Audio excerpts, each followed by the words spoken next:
Okay, तो ये भी क्वेश्चन है सेकंड चैप्टर से क्वेश्चन लिया गया।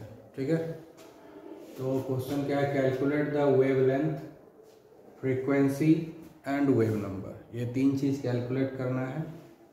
किसका? लाइट वेव्स का। Of light waves whose period is this much, है ना। लाइट वेव है, उस लाइट वेव का पीरियड दिया हुआ है और उससे ये तीन चीज़ कैलकुलेट करना है। ठीक है, तो कैसे बनाएंगे हम लोग? ये तो पीरियड दिया हुआ है, पीरियड मतलब टाइम पीरियड। ठीक है, टाइम पीरियड मतलब क्या हुआ कि एक वेव के क्रिएट होने में जितना टाइम लगता है, वन वेव प्रोड्यूस होने में कितना टाइम, तो उसी को हम लोग टाइम पीरियड बोलते हैं। और रिलेशनशिप जब पढ़ा रहे थे तो उसमें हम बताए थे ये फ्रीक्वेंसी जो होता है ना, फ्रीक्वेंसी इक्वल टू 1/t होता है। ये t जो है ये टाइम पीरियड है, ये फ्रीक्वेंसी है 1/t, है ना। Frequency equal to 1/t, t क्या है यहाँ पर? Time period. तो v इक्वल टू 1/t ये फॉर्मूला है। ठीक है, ये पहले बताया जा चुका है। ठीक है, तो इस फॉर्मूला से हम लोग जो है फ्रीक्वेंसी पता कर लेंगे। Frequency equal to 1/t, t मतलब time period, frequency equal to 1/टाइम पीरियड। ठीक है, तो ये हो गया 1/2.0 इंटू 10⁻⁻10 सेकेंड, है ना। सेकेंड नीचे है ना, ये सेकेंड दिया हुआ है, तो ये हमारा फ्रीक्वेंसी निकल गया। ठीक है, इसको जब आप कैलकुलेट करेंगे तो ये आ जाएगा 5 इंटू 10⁻⁹, 5 इंटू 10⁻⁹। उसको ऊपर करेंगे, कैलकुलेशन करना है आपका काम पर सेकेंड, है कि नहीं। सेकेंड नीचे है, ऊपर जाएगा तो उस पर इन्वर्स लग जाएगा। ये हो गया हमारा फ्रीक्वेंसी, फ्रीक्वेंसी निकल गया। फाइंड द वेवलेंथ फ्रीक्वेंसी, तो ये फ्रीक्वेंसी हमारा निकल गया, तो एक आंसर तो निकल गया। ठीक है, फ्रीक्वेंसी आपका निकल गया। ये क्या है? फ्रीक्वेंसी। ये आंसर आ गया। अब दूसरा हमको निकालना है वेव नंबर। ठीक है, तो वेव नंबर का क्या होता है फॉर्मूला? वेवलेंथ चाहिए, उसके लिए वेवलेंथ नहीं है मालूम, यानी वेव नंबर निकालने से पहले हमको वेवलेंथ निकालना होगा। उसके लिए क्या फॉर्मूला है भाई? C equal to nu lambda, यही फॉर्मूला है ना। तो लेमडा इक्वल टू क्या हो जाएगा? C upon new. इधर आके C कितना होता है? 3 इंटू 10⁸ मीटर पर सेकेंड, और फ्रीक्वेंसी कितना है? 5 इंटू 10⁹ पर सेकेंड। पर सेकेंड कट गया, ये और ये कट गया, बचा क्या? मीटर। ठीक है, अब इसको जब हम कैलकुलेट करेंगे हमारा वेवलेंथ आ जाएगा। ठीक है, और ये वेवलेंथ कितना होगा? 6 इंटू 10⁻⁻² मीटर। ये हो गया आपका वेवलेंथ। ठीक है, तो दूसरा आंसर आ गया, फ्रीक्वेंसी आ गया, अब मिल गया वेवलेंथ। ठीक है, अब तीसरा चीज क्या है? Wave number. तो वेव नंबर का ये होता है सिंबल न्यू बार, इसका फॉर्मूला होता है 1/λ। ठीक है, ये हो गया 1/λ। लेमडा कितना आया है? 6 इंटू 10⁻⁻² मीटर। ठीक है, इसको जब आप कैलकुलेट करेंगे तो आएगा 16.66 पर मीटर। मीटर नीचे, ऊपर जाएगा तो इस पर इन्वर्स लग जाएगा। तो ये वेव नंबर मिल गया, तीनों आंसर मिल गया आपका। बहुत सिंपल क्वेश्चन है, कुछ दिक्कत ही नहीं है, फॉर्मूला आना चाहिए, फटाफट बनता है। ठीक है, बहुत सिंपल सा है। अब हम लोग जो है ये नेक्स्ट क्वेश्चन बना रहे हैं। कह रहा है what is the number of photon, मतलब कैलकुलेट करना है number of photon of the light with a wave length of 4000 picometre that provide 1 joule of energy. मतलब 1 जूल ऑफ एनर्जी वो प्रोवाइड कर रहा है। जो फोटोन आ रहा है जो फोटोलाइट आ रहा है किसी चीज़ पर इंसिडेंट हो रहा है, वो टोटल फोटोन जो है 1 जूल ऑफ एनर्जी प्रोवाइड कर रहा है, और वो जो फोटोन आ रहा है उसका वेवलेंथ है 4000 पिकोमीटर। ठीक है, उसका 4000 पिकोमीटर उसका वेवलेंथ है। ठीक है, कहता है कि टोटल कितना फोटोन है जो 1 जूल ऑफ एनर्जी दे रहा है। जो फोटोन इंसिडेंट है उसका वेवलेंथ 4000 पिकोमीटर है, लेकिन टोटल वो 1 जूल ऑफ एनर्जी आ रहा है हमारे पास। तो 1 जूल ऑफ एनर्जी के लिए कितना फोटोन का रिक्वायरमेंट होगा? अगर उस फोटोन का वेवलेंथ जो है 4000 पिकोमीटर है, फोटोन का वेवलेंथ 4000 पिकोमीटर है। ठीक है, और टोटल एनर्जी वो फोटोन हमको दे रहा है 1 जूल ऑफ एनर्जी, यानी ऑल टुगेदर एक फोटोन से इतना एनर्जी नहीं आ रहा है ना, बहुत सारे फोटोन। तो कितना फोटोन से एनर्जी आ रहा है 1 जूल, यही हमको कैलकुलेट करना है। ठीक है, तो कैसे हम बनाएंगे इसको? तो सबसे पहले लिखेंगे energy of 1 photon. Energy of 1 photon को हम लोग ई से डिनोट करते हैं, तो हो जाएगा H nu. Energy of 1 photon हो गया। तो अब लिखेंगे हम energy of N photon. N इसलिए ले लिए, हमको पता नहीं है, यही नंबर निकालना है। Energy of N photon. Energy of N photon क्या हो जाएगा? एक फोटोन का एनर्जी ई है, तो एन फोटोन का एनर्जी क्या हो जाएगा? N E. तो ये हो जाएगा एन एच न्यू। ठीक है, हो गया नंबर ऑफ। क्लियर? अब जो है टोटल एनर्जी कितना दिया हुआ है? 1 जूल, यानी एन फोटोन जो है हमारे पास, एन फोटोन है हमारे पास, वो टोटल एनर्जी जो है 1 जूल दे रहा है। तो कितना एनर्जी हो गया? 1 जूल। इधर क्या हो जाएगा? N H nu, H new.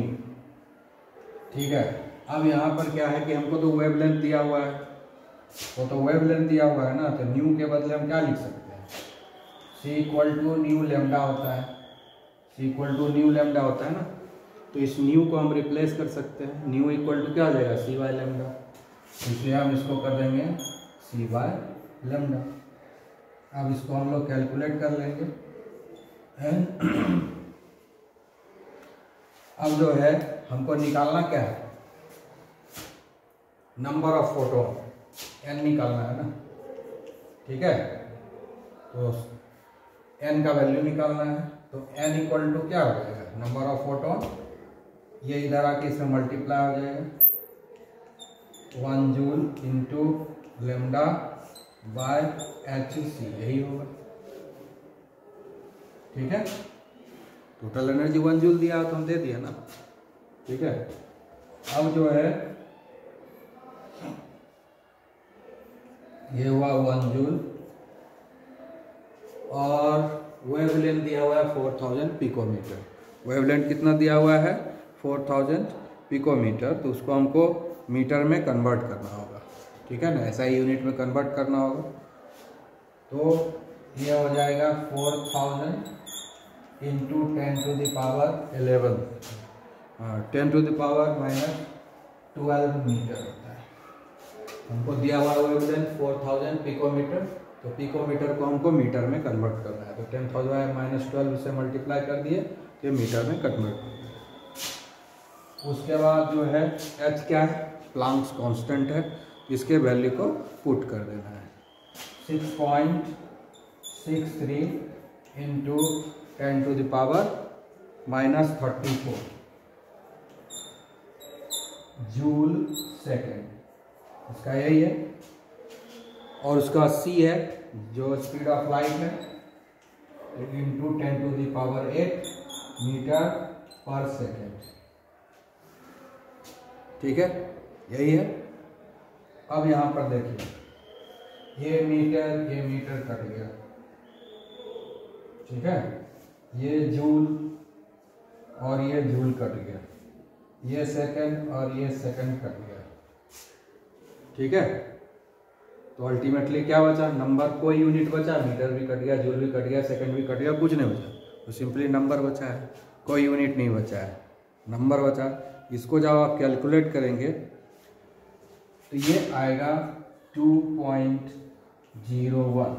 ये क्या आएगा 2.01 इंटू 10⁻16। इतना फोटोन मिलेगा आपको। कितना फोटोन मिलेगा? इतना फोटोन मिल करके 1 जूल ऑफ एनर्जी आपको देगा। इतना फोटोन मिल करके 1 जूल ऑफ एनर्जी प्रोवाइड करेगा। ठीक है, बहुत सिंपल है ना। Energy of 1 photon E equal to h v। एक फोटोन के एनर्जी को हम E से डिनोट करते हैं, उसका फॉर्मूला h न्यू है। तो एनर्जी ऑफ n फोटोन, कितना फोटोन है मालूम नहीं है, निकालना है। तो मान लिए कि n फोटोन है, total number of photon n है। तो एनर्जी ऑफ n फोटोन क्या हो जाएगा? इसमें n से मल्टीप्लाई हो जाएगा ne। ठीक है, तो इधर भी n से मल्टीप्लाई होगा तो nh न्यू। और टोटल एनर्जी दिया हुआ 1 जूल, तो 1 जूल हम बिठा दिया n फोटोन का टोटल एनर्जी। और उसके बाद ये न्यू को हम सब्सटीट्यूट कर दिया सी वाई लेमडा से। उसके बाद हम n को कैलकुलेट कर लिए, नंबर ऑफ फोटोन मिल गया, यही आंसर है। ओके, तो अभी अब जो है नेक्स्ट क्वेश्चन है the photon of the wavelength. मतलब एक फोटोन है जिसका a photon of wavelength this much. मतलब एक फोटोन आपको दिया गया है, उस फोटोन का वेवलेंथ इतना है दिया हुआ है। वह स्ट्राइक करता है मेटल सरफेस के ऊपर, यानी फोटो इलेक्ट्रिक इफेक्ट हो रहा है ना। इतना वेवलेंथ वाला फोटोन जो है मेटल सरफेस के ऊपर स्ट्राइक करता है, अटैक करता है, तो क्या होता है?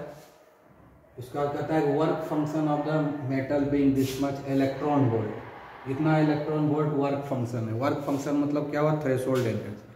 वर्क फंक्शन मतलब हुआ threshold energy, minimum energy required to eject the electron, है ना। फोटो इलेक्ट्रिक इफेक्ट है ना। Minimum energy required to eject the electron को हम लोग थ्रेशोल्ड एनर्जी बोलते हैं, और उसी थ्रेशोल्ड एनर्जी को हम लोग वर्क फंक्शन भी बोलते हैं। तो इसलिए टर्मिनोलॉजी का डिफरेंस है, कंफ्यूज नहीं होना है। ठीक है, तो कहता है कि आप कैलकुलेट कीजिए सबसे पहले एनर्जी ऑफ द फोटोन। उसके बाद कहता है kinetic energy of the emission. Kinetic energy of the emission मतलब इलेक्ट्रॉन किस स्पीड से इजेक्ट हो रहा है। Kinetic energy of the electron मतलब किस स्पीड से इलेक्ट्रॉन मेटल सरफेस से बाहर आ रहा है, किस स्पीड से वो बाहर आ रहा है, वो स्पीड को कैलकुलेट करना है। ठीक है, इलेक्ट्रॉन किस स्पीड से मेटल सरफेस को छोड़ रहा है, ठीक है ना, उसी को हम लोग बोलते हैं kinetic energy of the emission. और लास्ट में कहता है velocity of the photo electron, velocity of the photo electron. तो काइनेटिक एनर्जी हो गया एनर्जी जिस एनर्जी के साथ वो निकलता है, और उसके बाद फिर उसका वेलोसिटी भी निकालना है जिस वेलोसिटी से वो सरफेस को छोड़ता है। उस सरफेस को छोड़ने के लिए कितना काइनेटिक एनर्जी चाहिए, वो काइनेटिक एनर्जी निकालना है। ठीक है, तो सब कुछ हम लोग जो है कैलकुलेट करेंगे। तो सबसे पहले कह रहा है कि calculate the energy of the photon. तो सबसे पहला क्वेश्चन हम लोग कैलकुलेट करेंगे एनर्जी ऑफ फोटोन मतलब energy of 1 photon, energy of 1 photon. ठीक है, इसको हम लोग ई से डिनोट करते हैं और फॉर्मूला होता है एच न्यू। लेकिन यहाँ पर तो फ्रीक्वेंसी दिया हुआ नहीं है, फोटोन का वेवलेंथ दिया हुआ है, तो फ्रीक्वेंसी से काम नहीं चलेगा, इसको वेवलेंथ में बदलना होगा। ठीक है, और जानते ही हैं C equal to nu lambda होता है, C equal to nu lambda. तो न्यू इक्वल टू क्या हो जाएगा? C by lambda. इसको रिप्लेस कर देंगे H C बाय लेमडा, और उसके बाद सारे वैल्यू को हम पुट कर देंगे। ठीक है, H क्या है? प्लैंक्स कांस्टेंट है, इसके वैल्यू को बैठाएंगे 6.63 इंटू 10⁻⁻34 जूल सेकेंड। उसके बाद C का वैल्यू कितना होता है? 3 इंटू 10⁸ मीटर पर सेकेंड। ठीक है, और वेवलेंथ दिया हुआ है, मीटर में दिया हुआ है, इसलिए कोई चिंता की बात नहीं है। पिकोमीटर में रहता तो फिर चेंज करना होता है। तो 4 इंटू 10⁻⁻7 मीटर। ठीक है, ये मीटर कैंसिल हो गया, ये सेकंड और ये सेकंड कैंसिल हो गया, तो बच गया क्या? जूल। यही एनर्जी टर्म है ना। तो हमारा कितना आया? 4.97 इंटू 10⁻, कैलकुलेट करोगे तो इतना आ जाएगा 19 जूल। तो पहला चीज निकल गया आपका फर्स्ट क्वेश्चन। अब सेकंड क्वेश्चन है, कहता है कि काइनेटिक एनर्जी ऑफ एमिशन निकालिए। तो फोटो इलेक्ट्रिक इफेक्ट में जो रिलेशनशिप बताएं उसको लिखना पड़ेगा। ठीक है, फोटो इलेक्ट्रिक में क्या लिखे थे, E equal to E naught plus kinetic energy, यही लिखे थे ना। ये हो गया थ्रेशोल्ड एनर्जी, जिसको वर्क फंक्शन बोलते हैं, E नॉट। ये work function, total energy equal to work function plus kinetic energy, यही हम फॉर्मूला बताया गया आपको। ठीक है, निकालना है इसको काइनेटिक एनर्जी को। तो क्या करेंगे हम लोग, अब इसके लिए फॉर्मूला बिठाएंगे E के लिए और E नॉट के लिए। ठीक है, तो हमारे पास क्या है, वर्क फंक्शन दिया हुआ है 2.13 इलेक्ट्रॉन वोल्ट, इन्हें E नॉट का वैल्यू दिया हुआ है। ठीक है, और E का वैल्यू हमने यहाँ पर कैलकुलेट कर लिया है। तो दोनों वैल्यू को हम पुट करेंगे। E का वैल्यू हमको, E हुआ एनर्जी ऑफ द फोटोन, ये हुआ E नॉट हो गया energy required to eject the electron which is known as work function. ठीक है, वर्क फंक्शन को ही हम लोग थ्रेशोल्ड एनर्जी बोलते हैं, उसको हम E नॉट से डिनोट करते हैं। ठीक है, E का वैल्यू है 4.97। वो निकालना है काइनेटिक एनर्जी ना, kinetic energy equal to E minus E naught. अब E का वैल्यू हो गया 4.97 into 10 to the power minus 19 joule minus. ठीक है, अब E नॉट कितना है हमारे पास, 2.13 इलेक्ट्रॉन वोल्ट। कितना है, 2.13 इलेक्ट्रॉन वोल्ट। जूल में कन्वर्ट करना होगा ना हमको। E नॉट का वैल्यू दिया हुआ है 2.13 इलेक्ट्रॉन वोल्ट, जिसको हम लोग वर्क फंक्शन बोल रहे हैं, उसको हम थ्रेशोल्ड एनर्जी भी बोलते हैं। तो इलेक्ट्रॉन वोल्ट को हमको कन्वर्ट करना होगा जूल में। ठीक है, तो उसके लिए क्या करना पड़ेगा, 1 इलेक्ट्रॉन वोल्ट का वैल्यू कितना होता है, 1.602 into 10 to the power minus 19 joule होता है। तो उससे मल्टीप्लाई कर देंगे, हो जाएगा 1.602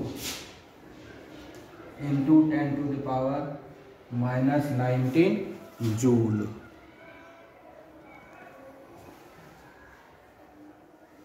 ठीक है, तो इलेक्ट्रॉन वोल्ट को हम जूल में कन्वर्ट कर दें, क्योंकि ये जूल में है तो इसको भी जूल में ही रखना पड़ेगा। दोनों एनर्जी सेम यूनिट में होना चाहिए। हम लोग ऐसे वैसा ही यूनिट में कन्वर्ट करते हैं, हर चीज़ को बना रहे हैं तो हर चीज़ को ऐसा ही यूनिट में कन्वर्ट करते हैं। जूल ऐसा ही यूनिट में है, इसलिए जूल में हम कन्वर्ट कर दिया इलेक्ट्रॉन वोल्ट को। तो रिलेशनशिप याद रखना है कि 1 इलेक्ट्रॉन वोल्ट का जूल में क्या वैल्यू होता है, 1 इलेक्ट्रॉन वोल्ट का जूल में वैल्यू होता है 1.602 into 10 to the power minus 19 joule. ये याद रखना पड़ेगा आपको। कभी दिया रह सकता है क्वेश्चन में, कभी नहीं भी दिया रह सकता है। ठीक है, तो अब इसको हम लोग कैलकुलेट करेंगे। कैलकुलेट करने के बाद क्या आएगा, 1.56 into 10 to the power 19 joule. ठीक है, दूसरा चीज़, अगर जूल दिया हुआ है और कभी इलेक्ट्रॉन वोल्ट में हमको कन्वर्ट करना हो तो क्या करेंगे, इतना से डिवाइड कर देंगे इसी से। अभी जैसे ये जूल है, इसको हमको इलेक्ट्रॉन वोल्ट में अगर कन्वर्ट करना, कभी आंसर दिया हुआ रहेगा इलेक्ट्रॉन वोल्ट में, तो हम इलेक्ट्रॉन वोल्ट में कन्वर्ट करेंगे। तो कैसे करेंगे कन्वर्ट, तो इसको हम डिवाइड कर देंगे 1.602 into 10 to power minus 19 joule से डिवाइड कर देंगे, तो वो इलेक्ट्रॉन वोल्ट में कन्वर्ट हो जाएगा। ठीक है, तो आंसर जूल में रखना है रख सकते हो, इलेक्ट्रॉन वोल्ट में रखना है तो डिवाइड करना पड़ेगा। ठीक है, तो अगर हम मान लेते हैं कि इसको हम करेंगे कन्वर्ट।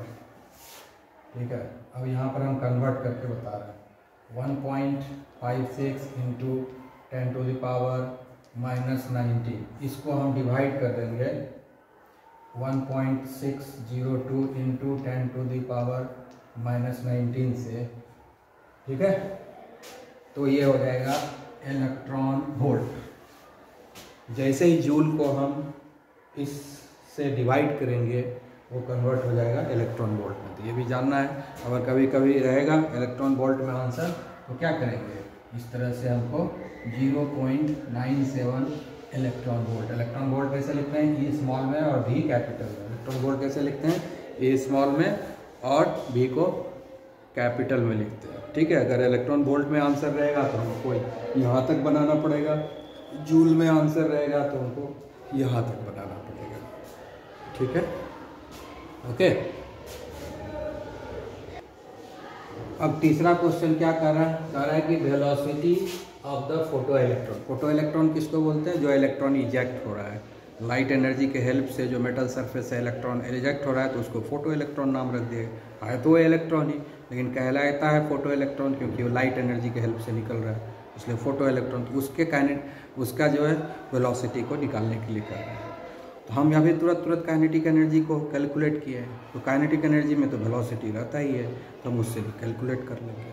ठीक है, तो काइनेटिक एनर्जी का फॉर्मूला क्या होता है, अभी तुरंत काइनेटिक एनर्जी यहाँ पर हम लोग निकाल चुके हैं। तो काइनेटिक एनर्जी का फॉर्मूला होता है 12 mv²। ये m क्या है, मास ऑफ द, ये हो गया वेलोसिटी ऑफ द इलेक्ट्रॉन और ये हो गया मास ऑफ द इलेक्ट्रॉन। ठीक है, तो हम लोगों को निकालना होगा v² = 2 × kinetic energy upon m, ये फार्मूला होगा। ठीक है ना, तो इसमें अब वैल्यू हम लोग पुट कर देते हैं तो बन जाएगा वेलोसिटी ऑफ द इलेक्ट्रॉन।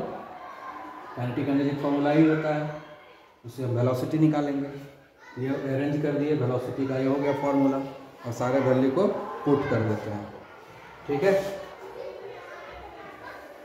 तो क्या हो गया 2 × काइनेटिक एनर्जी कितना निकाला है हम लोग, 1.56 × 10⁻⁻19 जूल, यही है। ठीक है, और उसके बाद क्या है, ये मास है। किसका मास है, ये इलेक्ट्रॉन का ना वेलोसिटी निकाल रहे हैं, तो मास इलेक्ट्रॉन का देना पड़ेगा ना। मास जिसका वेलोसिटी निकालेंगे उसी का मास देना है। यहाँ पर वेलोसिटी ऑफ इलेक्ट्रॉन कैलकुलेट कर रहे हैं तो मास भी इलेक्ट्रॉन का देना पड़ेगा, इसलिए इलेक्ट्रॉन के मास को भी आपको याद रखना है। तो इलेक्ट्रॉन का मास कितना होता है, 9.1 ×